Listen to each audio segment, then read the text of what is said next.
Anthony LaPaglia is best known to audiences for a host of acting performances, in everything from films like Looking for Alibrandi, Lantana and Balibo, to US TV shows like Without a Trace.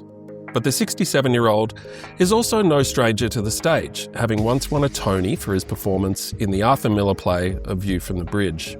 And he's back in Australia right now, fronting another Miller play, one of the great works in the American canon, playing Willy Loman in Death of a Salesman.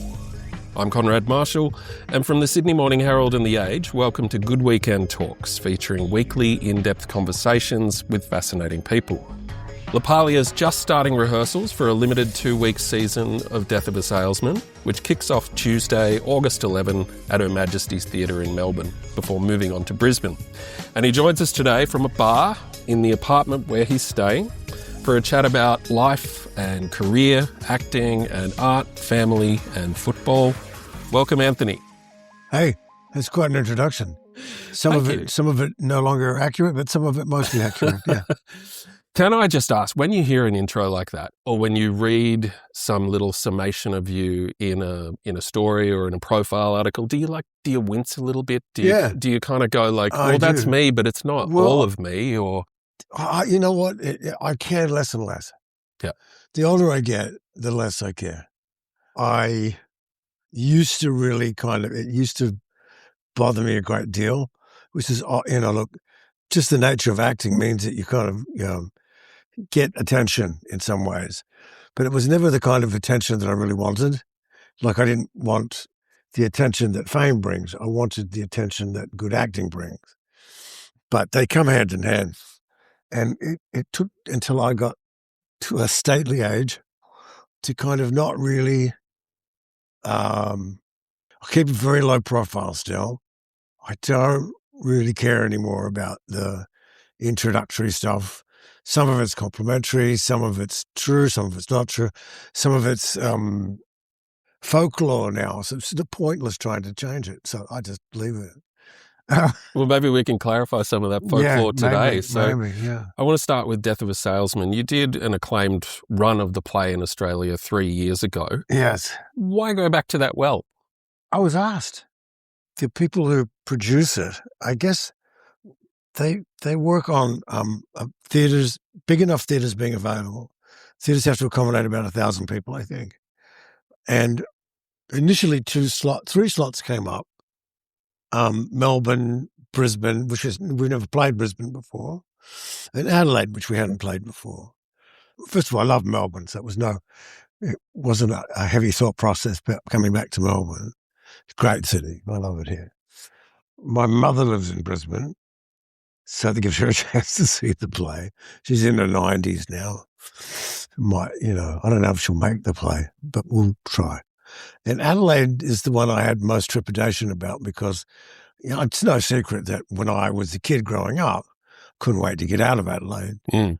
You described it in one interview as feeling like you were on the edge of the universe. Yes, I did. I lived on the edge of the universe. When I grew up in a place called Beefacres, which everybody disputes, but I can prove it because on a trip back a couple of years ago, it was more than a couple, I asked a guy who was driving me to take me to Beefacres, and he went, I've been driving here for 20 years, there's no such neighbourhood. And I said, there is. I'll show you how to get there. And I vaguely remembered he had to go past Gillis Plains High School and then go down this road, and they'd built an overpass, right? And as we were driving over the overpass, I could see the community hall centre. Was basically community hall centre. I think it was made of asbestos, I'm pretty sure. It was still standing there. And I said, if we can get off this overpass and go down into the streets, he said, this is Windsor Gardens. I said, it didn't used to be. And so we got off and we got about 3 or 4 streets in as I was trying to direct him. I think I lived on River Valley Drive, I remember it was. And as we got to this intersection, there was a little battered sign still on the post that said Beefacres Community Centre. So luckily they changed the name because Beefacres is particularly unattractive. Terrible, right? But, yeah. But so now they're Schwanky and Windsor Gardens. Always be Beefacres to me. But But it was remarkably unchanged. Yeah. Yeah, my house, the little house I grew up in, looked exactly the same. Tiny, like a postage stamp. In fact, I got there very early in the morning. It was like about 8:30. And I was kind of walking. The house was almost on the corner, second from the corner. And there was still nothing. There was like, it was on the edge of nothing. There's all this land that was meant to have since I was growing up there as a 5 or 6-year-old, it was meant to have a rail system that was meant to go through there, right? Never arrived? Well, they never got built, no, ever. And it's still empty. Did you ever have that plummy Adelaide accent, by the way? What plumbing? Like advance and chance? No. Oh, good man. I never. That's a more recent thing. I didn't really hear that growing up. Unlike the Victorian accent of school and Pearl, which is why I had that growing up. But somebody yelled out, "Is that LaPaglia?" And I'm like, "Yeah, who's that?" It was my neighbour, who was a little kid. You're kidding. No. And I'd stopped his brother beating him up once, and he still remembered. We used to fight down there all the time. And he had inherited, his parents had died, and he had inherited the house, and he was just never leaving, like most people down there. And it really is kind of like, because they built this overpass, it's like the place that time forgot. Yeah. It's exactly the same. Let's go back to the stage for a second, to 1997. You were in A View from the Bridge, and you won a Tony for that. I did. You also became friends with the late Arthur Miller himself. We did during rehearsal. He was in his 80s at the time. I mean, what was he like? What's something people might not know about him or suspect? Quiet. He was very tall. He's like at least 6'6". He was, before I even knew him, I walked into a room and there were women from the age of 18 to 60, all agog. And he was standing in the middle of them. He just had this, you can't tell in the photos. Sometimes you would see photos of him Marilyn and you think, how did that happen? And then when you meet him, you go, that's how that happened. He just has a very magnetic personality. He also is a man of few words. Doesn't say a lot, but when he says them, they mean something. We had the same agent, a guy named Sam Cohen, who started ICM way back in the 60s.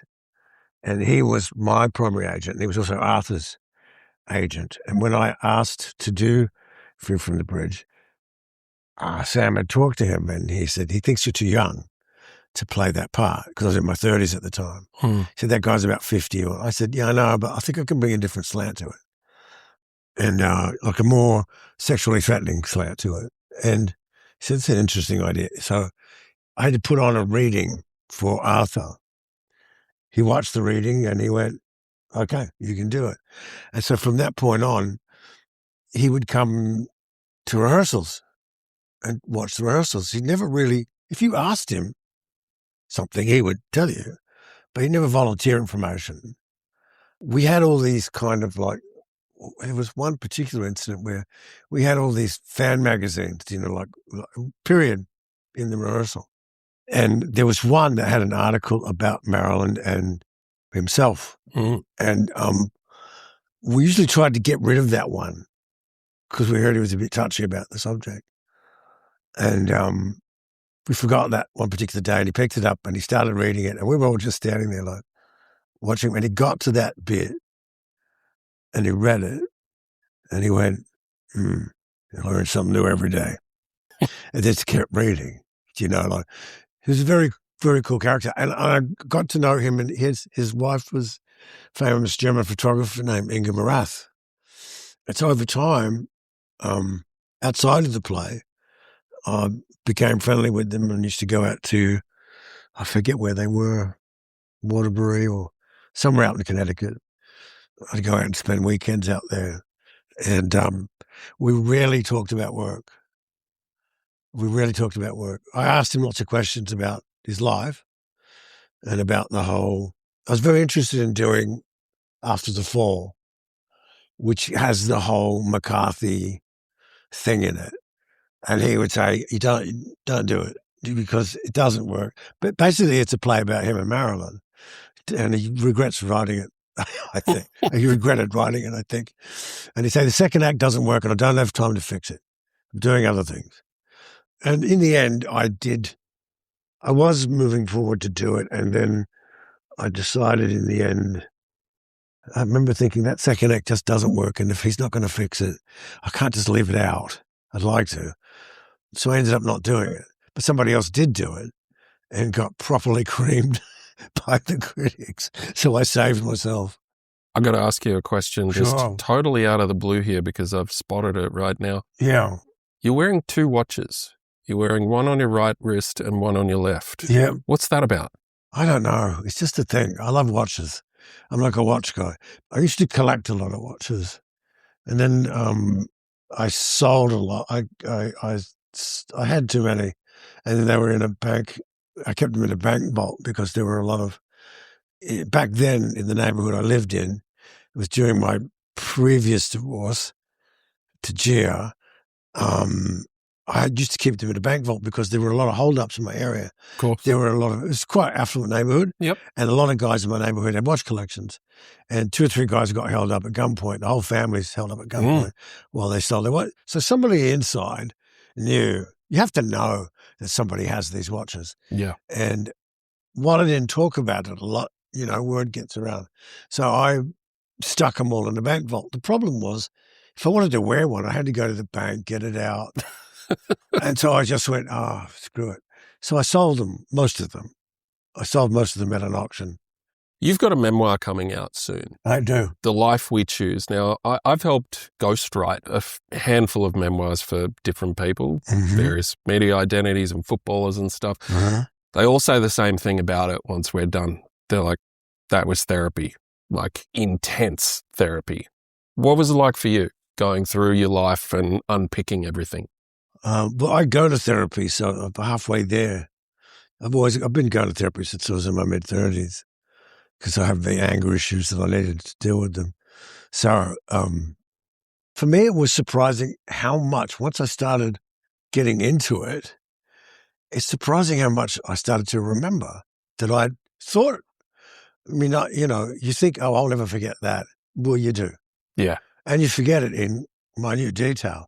But the more you start talking about certain things, other things start to reconnect. So it's amazing how your brain kind of just gets rid of the stuff it doesn't really need anymore. And all this stuff started to come back some in a good way, some in a bad way, some in a way that kind of, I went, oh, okay, there's a pattern here of how I behave. I think that's what I learned most from it.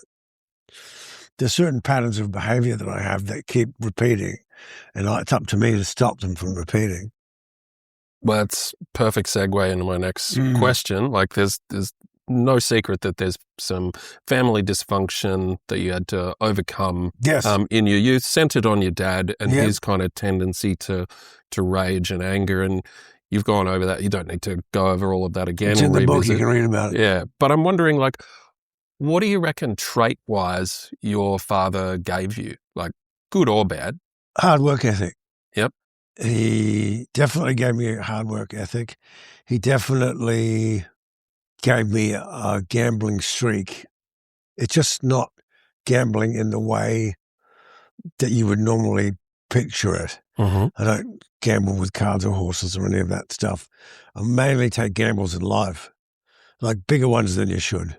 And sometimes they pay off and sometimes you're paying them off. So it also maybe a bit of a restless streak. Yeah. Okay. I think so. I think I've reached the point now where my life is in the United States where I loved it there forever until Trump was elected. And then since Trump's been elected, it's dissolved into like, I don't know what. And I'm not even that political about it anymore. It just is what it is. And until he's gone, it will remain to be, a corrupt free-for-all. It's like the Wild West. And I've been contemplating moving to Mexico for 6 months of the year just to kind of get, like, LA doesn't really hold anything for me anymore. The only thing that keeps me, even in the United States, is my daughter. Yeah. She's 24 now, Bridget. She lives in New York. She's thinking about maybe coming back to live in LA. I don't know. If she does, it'd be great. She can move in with me. I don't mind.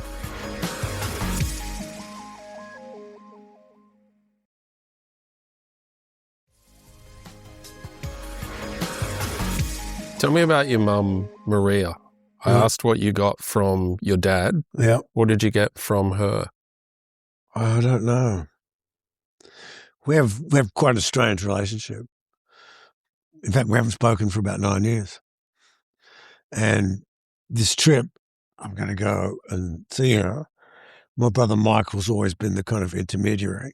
And he's in LA and he's works in in LA. like car sales. Yeah. Your But other he goes brother, back to Australia a lot. Yeah. And checks up on my. He's the good son. I was going to ask, like, you've got Michael in LA, you've got Jonathan, fellow actor and Australian I haven't spoken to Survivor him for 9 presenter. years either. I was going to ask who the favourite son was, but you've just answered it was Michael. Michael. Yeah, but Michael's the brother that remembers all the birthdays Mm-hmm. and reminds you that they are coming up. Yep. And he's just the caretaker guy.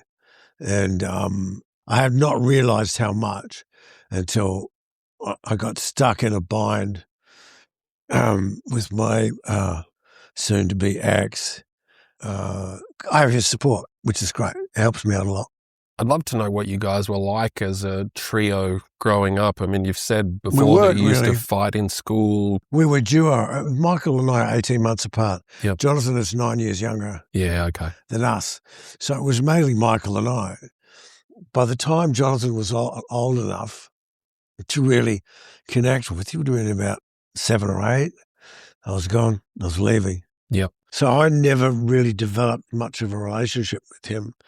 And I don't think it's ever really gotten. The first time as adults we spent time together, we didn't like each other at all. Interesting. Mm. And I don't carry any animosity around about him or it. I just I'm 67. Is it worth it? Is it worth my time? Am I going to waste 10 minutes, 15 minutes, 20 minutes on a particular issue or a problem that's negative? In a good circumstance, I got 20 years, good 20 years left. Do I want to waste them in a negative place? Not really. I just want to get to a positive place, get on with my life, let everybody get on with theirs, and just do what I'd like to do with the things I haven't done yet. You played soccer professionally in your 20s. I did. As a goalie. As a teenager, actually. Yeah. As a goalie for Adelaide City and West Adelaide. As a teenager. I wasn't even in my 20s yet. Amazing. You even co-owned Sydney FC. And Hollywood United FC. I didn't co-own it. I funded it, which is very different.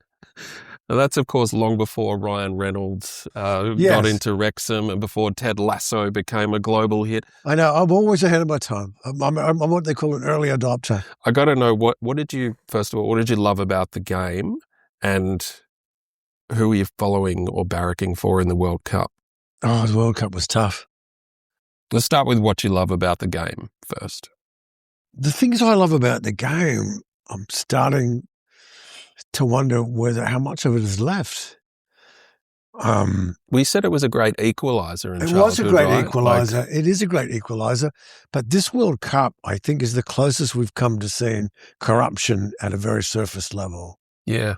Like overturning the red card, the American red card, that's just not on. You got the red card, you don't play. And you could see it destroyed the whole American team. It must have had, I know for a fact, I've been in teams, there would have been a fight in that dressing room about rescinding that red card. Yep. But as Pochettino, as the American coach, should have said, no, we're sticking to the rules as they were written. You're out. We'll fill in with someone better. And you could see when they got on the field, there was a rift. And the team played nowhere near like it had been playing.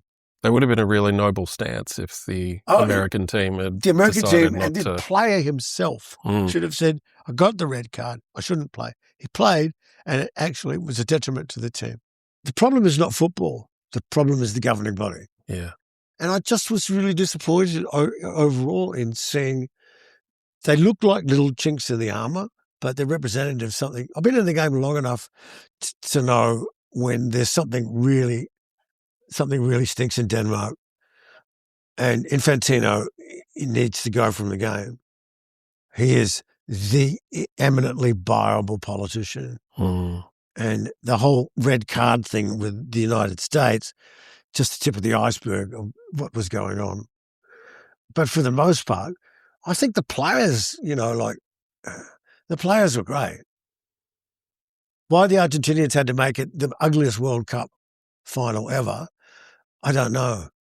Where's sportsmanship? They lost. And they lost to a better team. It's a young Spanish team. They were great, these kids. And it's the first time ever watching a World Cup I've come away slightly disappointed. Let's go from one passion Yeah. to another. This one's about the theatre. We've seen here in Oz we've seen unexpected show cancellations. This is going to come out the most negative interview ever. No. Well, here's your chance. Okay, here's your right, chance. Right. Unexpected show cancellations here, from Waitress to Beetlejuice. Do you know why? Because I can't get an answer as to why they're cancelled. I was going to ask you, but I was going to ask it in a different way. I was going to ask, why should people physically go sit in a theatre, see a show, instead of watching something from their couch? Because it's a totally different experience. What is it that you think they get? The experience is that you, first of all, you have to put your remote down and you have to focus, and you can't, even commercials, go make yourself a sandwich and all that stuff. You got to put your phone down too. You got to put your phone down. That's the one thing. But I think that there is, when it's working, there's a connection between what the actors and the material on stage and the audience that you can't reproduce through film or television. Film in a different way, you can. Television, rarely. But you have a group of people, and if they're really into the play, they become a collective, not individuals. And they all kind of follow the play emotionally the same way. And on stage, you know when you have them, and you know when you don't have them. You know when you have to apply the gas and take your foot off the pedal, if you're in tune with it. I don't actually ever I don't look at the audience. I find that very off-putting. And also try to be really involved in the moment of the play on stage that I'm in. I think that's my job. That's what I should be doing, not being aware of. So there are things that happen sometimes in the audience that they tell me about later. I didn't even hear them. Look, I didn't hear, someone pick up their phone in the middle of the... I've heard people, I have heard it, but there are instances where I haven't heard people answer a call in the middle of the play. Sounds like you're on another plane. At its very best, that's what it is. You are, at its very best, you've taken this material and you've digested it, and you've somehow reincorporated it into your own soul, your own experience. And it comes out, it's real for you. I don't know any other art form that does that, that personally transports you to really believing you are a different person and you are in another place. It's very hard to explain without sounding wanky. And it doesn't happen all the time. If it happens to me 2-3 times in a run, a decent run of a play, I'm in heaven. Everything blacks out. You don't see anything else. It's just that world totally exists. And that's the drug. You might do 20 performances and never have that happen. And then it happens once in the 20 performances. And you'll come close sometimes. But if it happens once or twice, it happens more in this play, in Death for Salesman, than any other play I've done. It happened quite a bit in the last run. What do you reckon happens for the audience? So that's your experience of it on stage. I don't know. Oh, but you've been in audiences before. What do you experience when theatre's at its finest and you're watching it? It's over too quickly. Yeah. Yeah. It's over too quickly. I want it to go longer. And at its worst, I wish it was over already. It's very hard. I haven't reached the point where I get up and walk out of a performance whether it's bad, because I know how hard actors are trying. You know, I try to be respectful to that degree. Average punters, they just get up and leave if they don't like it, which is fair enough. Why suffer if you don't have to? But it's just over too soon at its very best. One more about the stage. Yeah. A few years back, you mentioned to a reporter or another that you were getting some nerves and some angst about going on stage for the production 3 years ago. I hadn't done theatre in 10 years. Yeah, you hadn't done theatre in 10 years. It was also specifically in Australia. Is that all gone now because you've done the show, No. because you've done it in this place, or No. do you never get too old for nerves? You never get too old for nerves. In fact, if you're not nervous, you shouldn't be doing it. I'm still nervous, like when they, say, get ready, for curtain. I pace a lot in my dressing room. But the minute I'm out there, the minute I get the first line out, it's gone. Some actors throw up before they go on. I haven't reached that point. I need things to be very, I'll keep to myself a lot before performance because I just need things to be quiet. I like things to be quiet in general in my life. I don't like it when it gets noisy, metaphysically or otherwise, And I've always kind of been that way. I'm not a hugely social person. Never have been, but I don't mind the odd social excursion. I like being my age now. I wish I'd known some of the things I know now. I wish I'd known them 20 years ago. Like what? Oh, that certain things that you think are important in your 30s, 40s, and 50s, they're just not. And that they have a way of working themselves out. It's a pity that in our society, we kind of cast off old people. Old people are like, the old don't know anything. Only the young know. And it's like, and I was probably the same when I was young. But what I'm realizing is that the societies that value older people, and there are some, value them for a reason. Because if you've lived any kind of life and you've survived all the different victories and traumas that go with life, if you're alive still, if you've lived through them, you realize that it does work out, and that there is outside of dying, there's nothing really to be afraid of, and even dying, there's nothing to be afraid of. Things that you think are such a big deal at a certain point of your life, they're just not. They iron out, they work out. Writing the book, when I wrote the book, I went through some things that I remember at the time was so brutal to me at the time. And then in writing the book, I was like, you know what? It wasn't that bad. But thinking back now, there's a kind of, and I still haven't gotten there yet. I've got a couple more years to go. I think maybe 70. I'll hit the Zen state, which I'd really love to hit. I'd love to hit Master Zen, where when I say I don't care, it's not in a dismissive or flippant way.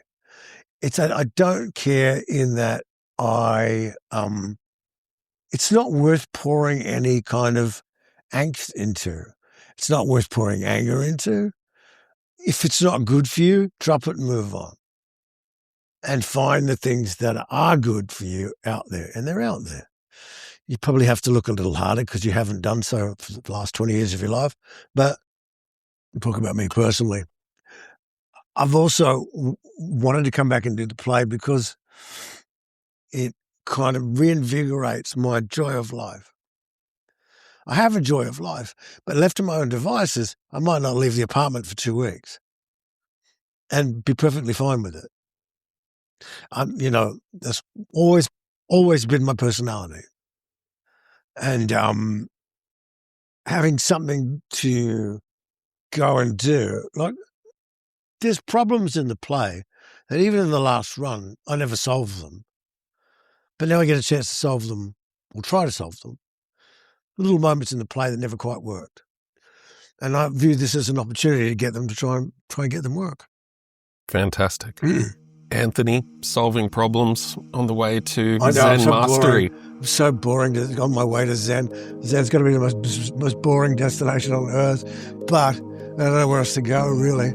It sounds pretty amazing. Yeah. Thank you for joining us on Good Weekend Talk. All right, thank you. To enjoy more in-depth journalism from the latest edition of Good Weekend, visit us at theage.com.au or smh.com.au. This episode was produced by Konrad Marshall and edited by Tim Mummery, with technical assistance from our executive producer, Tammy Mills. Lisa Muxworthy and Tom McKendrick oversee our podcasts, and Melissa Stevens is the editor of Good Weekend. If you enjoyed this episode, follow our podcast and leave us a review on Apple or Spotify, and thanks for listening.